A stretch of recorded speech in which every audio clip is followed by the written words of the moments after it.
বলেন তো কিসে বরকত আছে? হালালে বরকত।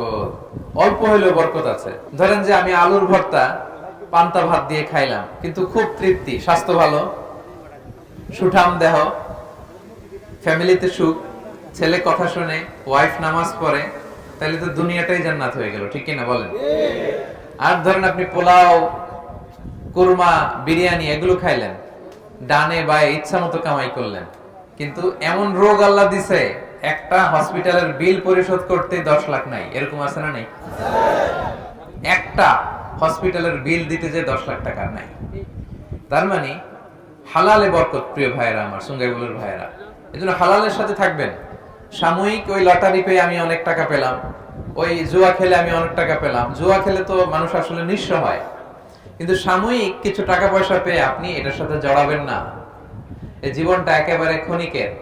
আপনার দাদাকে আপনারা দেখছেন না, আজকে আছে দুনিয়াতে, অনেকের বাবাও দুনিয়াতে নাই। আমরাও একদিন থাকবো না। কিয়ামতের কঠিন ময়দানে আল্লাহ তাআলার সুপ্রিম কোর্টের কাঠগড়ায় প্রতিটি জিনিসের হিসাব আল্লাহ চাইবেন। ফামান ইয়ামাল মিসকালা যাররাতিন খাইরান ইয়ারা। ছোট্ট ভালো করেছো, এটা দেখবে, প্রতিদান পাবে। ছোট্ট খারাপ করেছো, এটা তুমি নিজে দেখবে আমলনামায়। অবাক হয়ে যাবেন। মালি হাযাল কিতাব লা ইগাদিরু সাগীরাতান ওয়ালা কাবীরাতান ইল্লা আহসাহা। আপনি অবাক হবেন আমলনামা দেখে। আইরে, ওই যে সুঙ্গাইবুলিতে একদিন রাত্রে বেলা এটা করছিলাম, এটাও লেখা।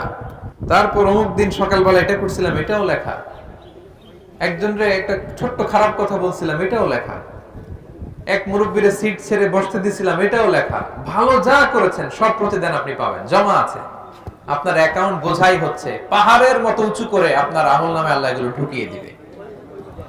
এজন্য আমাদের হতাশ হওয়ার, নিরাশ হওয়ার কোনো কারণ নাই। ছোট্ট ভালো করলেও সেটার প্রতিদান আমাদেরকে দিবেন কে? ছোট্ট খারাপ করলেও প্রতিদান দিবেন কে? আল্লাহ তাআলা বরকত দেয়ার মালিক। বরকত আপনি চোখে দেখবেন না, আপনি ফিল করবেন। আপনি সুস্থ থাকবেন, আপনার জীবনে, আপনার পরিবারে, আপনার লাইফে বারাকা হবে। বারাকা দেয়ার মালিক